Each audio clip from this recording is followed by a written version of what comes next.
typically, how long do I need to study? Now, um, this question is it's a general question, but it's really specific because it's not really a hard and fast rule or a one size fits all when it comes to studying.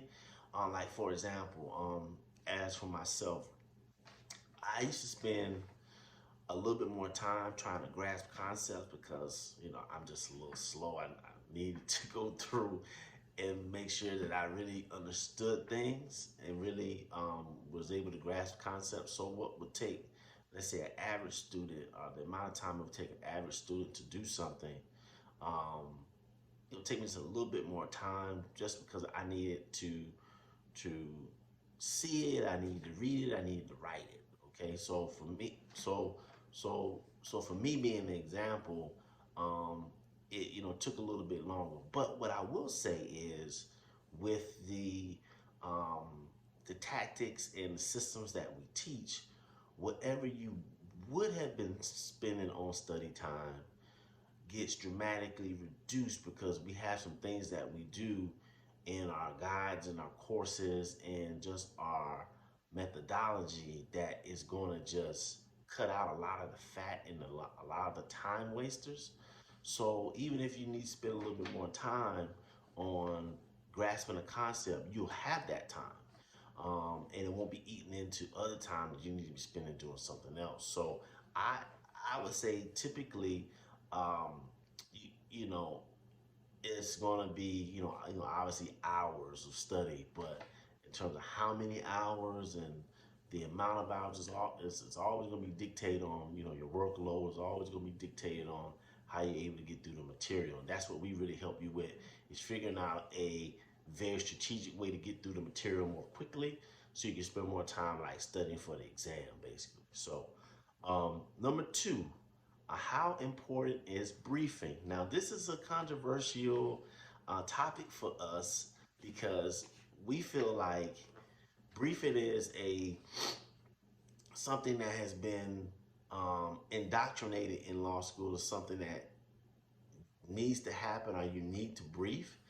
And I think there's some importance of briefing, but it's not the end all be all when it comes to getting ready for class and also getting ready for your exams.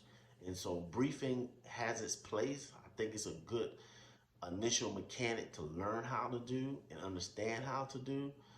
But the way in which law schools are trying to get you to law, trying to get you to understand and learn law through briefing is, in our opinion, a flawed and inefficient way of doing that, of doing so. We take the standpoint that, you brief just enough, or you create the briefs in a way where you're prepared for class, so you can be able to talk.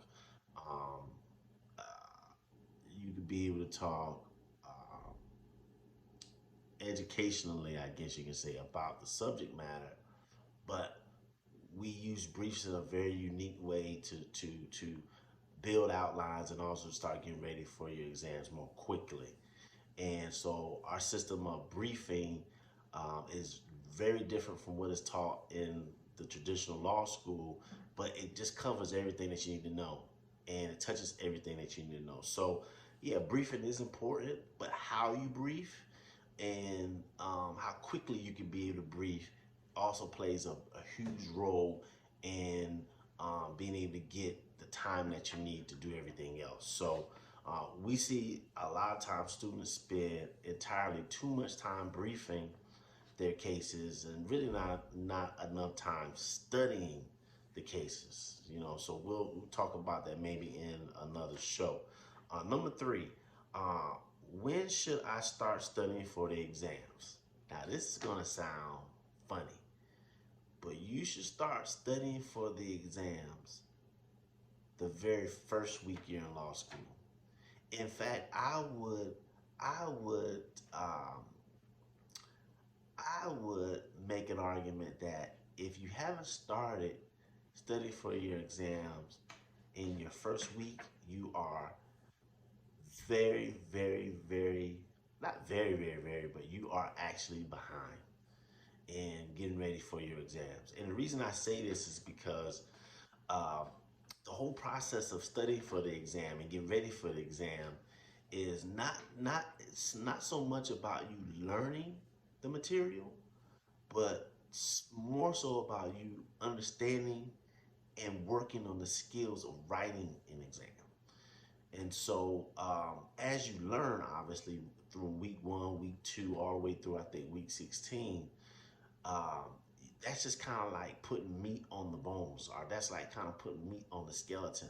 But if you don't know how the skeleton is constructed and you don't know all the moving parts of the skeleton and actually working on that skeleton week in and week out, um, you're putting yourself in a very precarious situation because what typically happens is you get all this knowledge, you amass all this stuff that you eventually think you need to know for the exam, and you get down to studying the exam and like college where you try to like crash, crash learn everything and try to like binge learn everything. It just doesn't work that way in law school.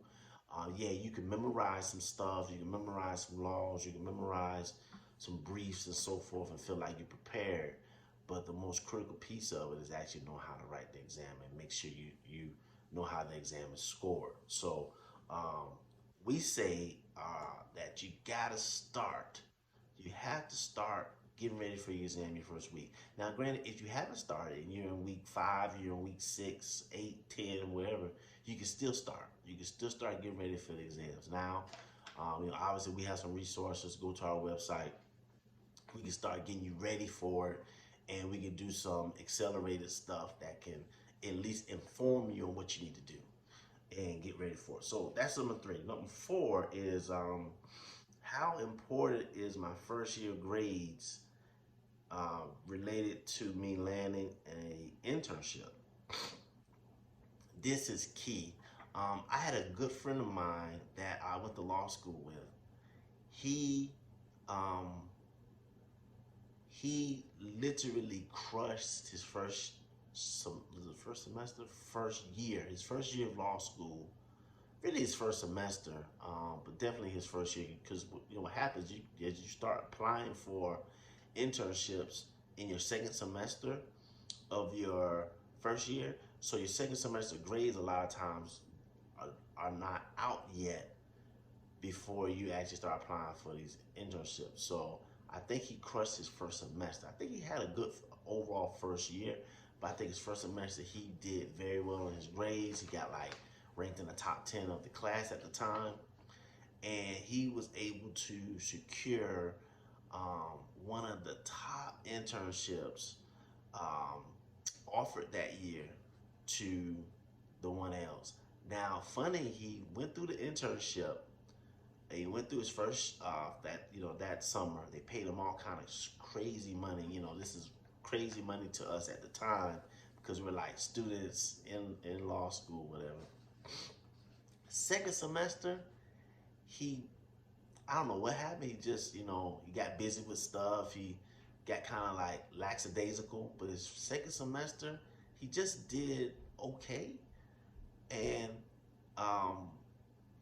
literally, he just did okay. I mean, it was like average. I think he was like a C student. So he went from an A student to a C student. But guess what? The uh, the actual firm hired him again, not because they were looking at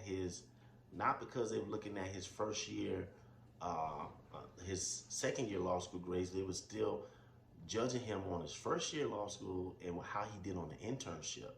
So that's just that shows you how critical it is for you to do well in your first year. It's not to say that you come back your second year and you can still do well and still maybe get good grades, but man, you can really get your foot in the door and keep your foot in the door if you have a good first year. All right, so last but not least, if I'm not a good writer or a test taker, can I pass or do well on my law school exam? Absolutely. Listen, guys, I had a 1L LSAT score. I'm sorry, not a 1L LSAT, but I had a 140 LSAT score. Okay, and I had, I was an average writer. I wasn't really good, and I was able to excel and do well. And these are things that I actually teach you in the actual courses and guides that we have. So that's it for today. Make sure you guys continue to follow us on Facebook, Instagram, and all that good stuff. I look forward to working with you in the future. If you have any questions, make sure to contact us. Take care.